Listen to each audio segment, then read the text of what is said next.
This is the story of a girl many wrote off too soon.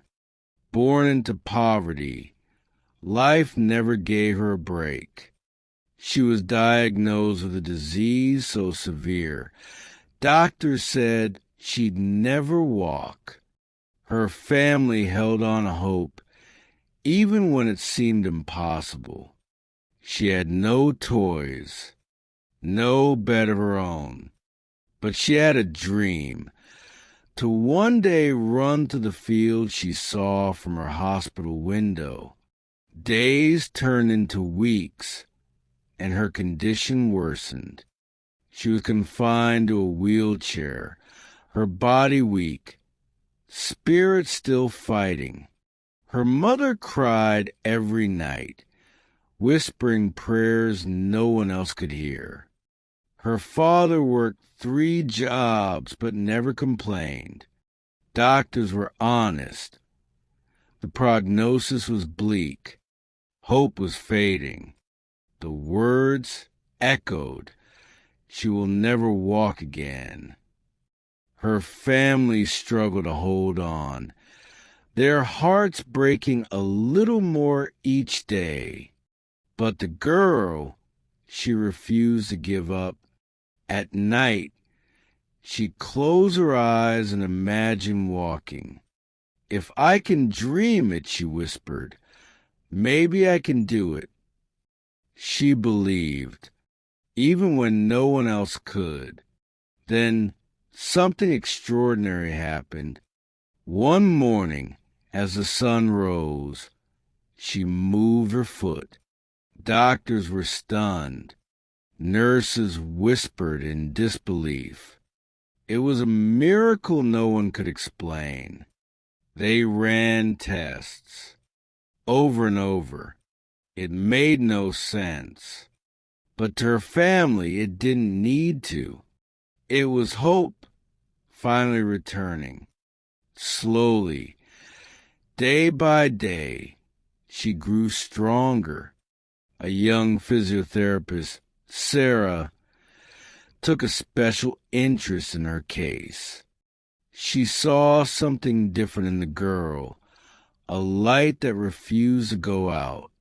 Sarah visited her even on weekends. Together, they built strength both in body and in spirit. You're not just walking again, Sarah said one day.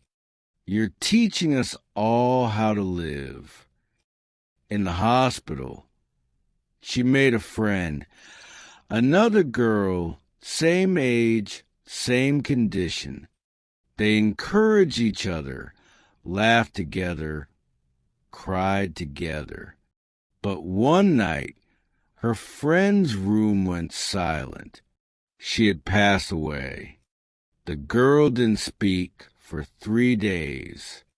She stared out the window, numb.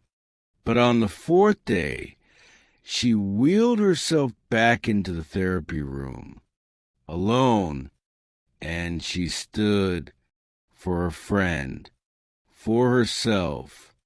Every step was painful, but she kept going. Pain means I'm alive, she said. Alive means I can fight. She learned to walk again, and then she learned to dance.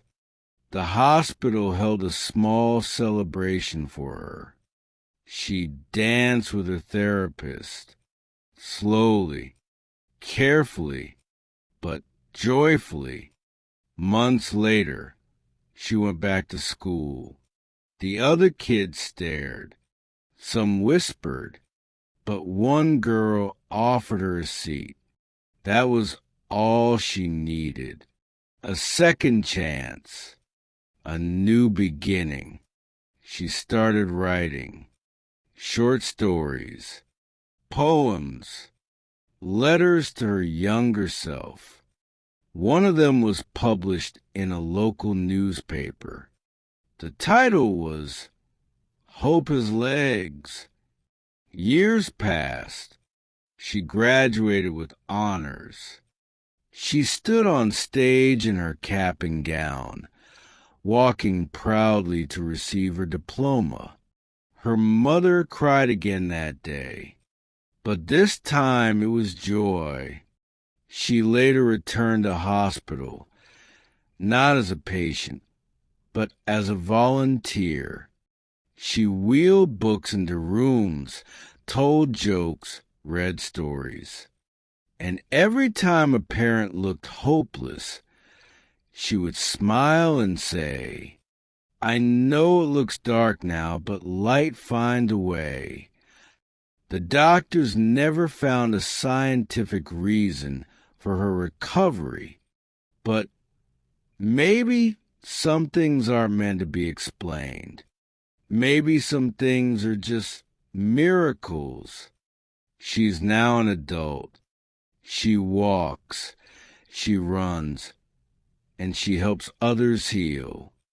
Her life became a message that the body can break, but the soul doesn't have to.